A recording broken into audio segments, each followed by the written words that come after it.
બાપજી, કઈ સમજાતું જ નથી કે શું થવા બેઠું છે। કોણ જાણે કઈ અશુભ ઘડીમાં પેલા રામદાસને આશરો આપ્યો ને અમંગળ ઘટનાઓનો અંત જ નથી આવતો। આટલા વર્ષોમાં ન જોયું હોય કે ન જાણ્યું હોય, એ બધું જ ઘટી રહ્યું છે। બાપજી, મને તો લાગે છે કે મારા ગત જન્મના પાપ આ જન્મમાં એનો બદલો લઈ રહ્યો હોય એવું લાગે છે। ધીરજ રાખો બા, ધીરજ રાખો। દરેક પળ એક સમાન નથી હોતી। પરિવર્તન એ તો પ્રકૃતિનો નિયમ છે। મને મારા કળસંગજી પર ખૂબ જ શ્રદ્ધા છે। એક દિવસ તેઓ જાણી જશે કે સત્ય કોણ છે અને મિથ્યા કોણ છે। વાહ વાહ બાપજી વાહ, પરમ સત્ય તો તમે છો, બાકી બધું જ મિથ્યા છે ધાર કાઢીને। બાપજી, મને તો કઈ જ સમજાતું નથી કે રામદાસ શું કરવા ધારે છે અને મારો કુંવર એમની પાછળ ઘેલો થયો છે। એક ભક્ત હતો જે ગુરુ શોધવા નીકળ્યો। એને એક મગર દેખાયો જે મોઢું ફાડીને સૂરજને જોઈ રહ્યો હતો અને એને થયું કે આ સિદ્ધ ગુરુ છે જે મોઢું ફાડીને જ્ઞાન આપી રહ્યા છે। એ મગર પાસે જાય એ પહેલા એક વાનરને એ મગર ખાઈ ગયો।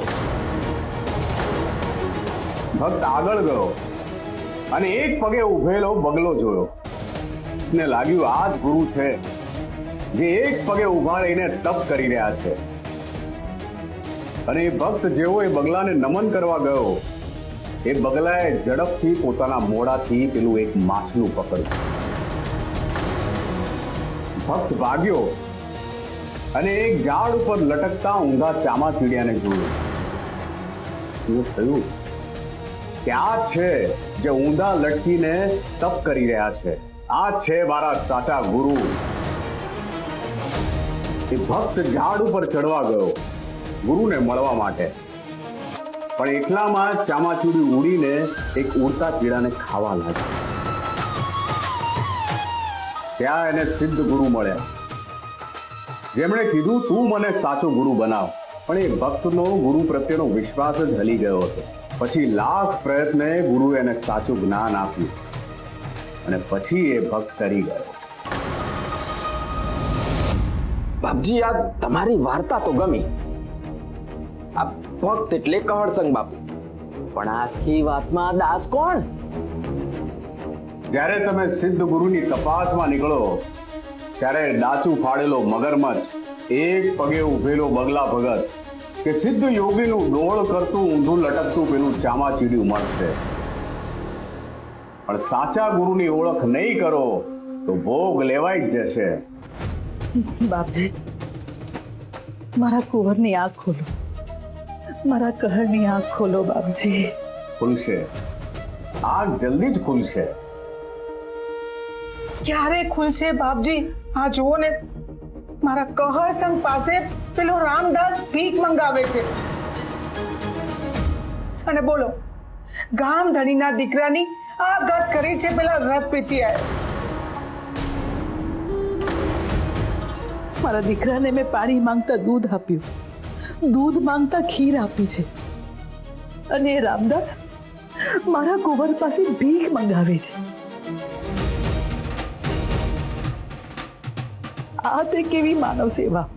યાદ રાખજો ભક્તુબા, જે દુષ્ટ તત્વો હોય છે એ સદૈવ તમને દુખી કરે છે, પણ જે પરમ તત્વ હોય છે એ સદાય તમારી ચિંતા કરે છે। બાપજી, અમારા કોઠારમાં વર્ષ 2 વર્ષ ચાલે એટલું અનાજ હોય છે। ખબર નહીં પણ કેમ આટલું બધું અનાજ એક દિવસમાં બગડી ગયું। એવું ક્યારેય બન્યું નથી, તો આ વર્ષે કઈ રીતે થાય? બાપજી, આ કોઈ મોટી આફતના સંકેત છે? તમે તો ત્રિકાળ જ્ઞાની છો, આ બધું કેમ થયું, કેવી રીતે થયું, મને સમજાવો બાપજી। હા બાપજી, આ તો બહુ મોટી ભયંકર આફત કહેવાય। બાપજી, આ બધું કેમ થયું એ અમને સમજાવો, અમને ઉગારો. કારણ કોને આ સંકટનું? જે તમને બધાને નરી આંખે દેખાય છે એના માટે ત્રિકાળ જ્ઞાનની શું જરૂર? સ્પષ્ટ છે કે કોઈ શાપિતનો ઉછાળો તમારા ઉપર પડે ત્યારે આવો અનર્થ થતો હોય છે. મારો દીકરો અને મારી ગંગાવો બહુ જ ભોળા છે, એમને ઉગારો આ કોળિયાથી. ભક્તુબા, બીજું તો શું થાય? તમારા દીકરા અને વહુ પર પેલા શ્રાપની અસર ના થાય એટલી જ ઈશ્વરને પ્રાર્થના કરી શકું છું. બાકી તમારા ખાલી થયેલા કોઠારમાંનું અનાજ તો પાછું ભરાઈ જશે. વાહ બાપજી વાહ, જોયું મોટી, તારી સૌથી મોટી ચિંતા દૂર કરી દીધી બાપજીએ. બાપજી, કોઠારમાં અનાજ ક્યાંથી ભરાશે? અમારે આજે ખાવા પણ અનાજ નથી. હા બાપજી, કોઠારમાં કેવી રીતે અનાજ ભરાઈ જશે, એ પણ આવા દુકાળના સમયમાં? બા સાહેબ, બાપજીએ કહ્યું છે ને, કોઠાર ભરાઈ જશે તો ભરાઈ જશે. પણ અનાજ ક્યાંથી ભરાય?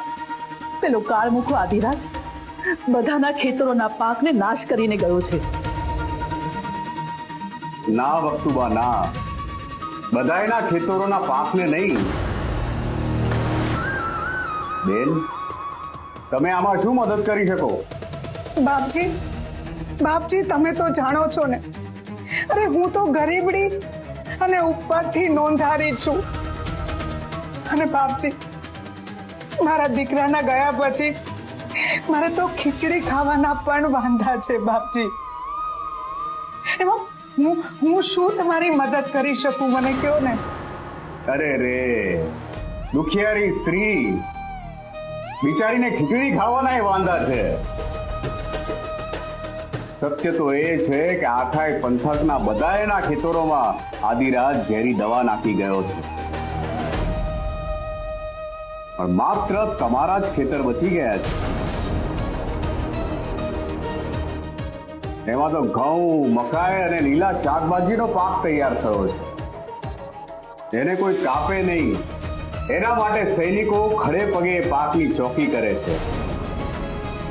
અને 2 મથોડા ઊંચી કાંટાળી વાળ છે. બીજું કઈ જાણવું છે તમારે? ના ના ના ના બાપજી, બસ બસ બસ. અરે બાપજી, તમે તો સર્વજ્ઞાની છો, તમને તો બધી જ ખબર છે. એટલે જ બા સાહેબ, એક વાત સમજી લો, આપત્તિના સમયે પ્રજાને સઘળું આપી દેવું એ જ રાજાનો ધર્મ છે. પણ બાપજી, હવે અમે ક્યાં રાજા છે? રાજા તો કડવા છે ને. એમ? ઠીક છે, જ્યારે સીધી આંગળીએ ઘી ના નીકળે ત્યારે આંગળી વાંકી કરવી પડે.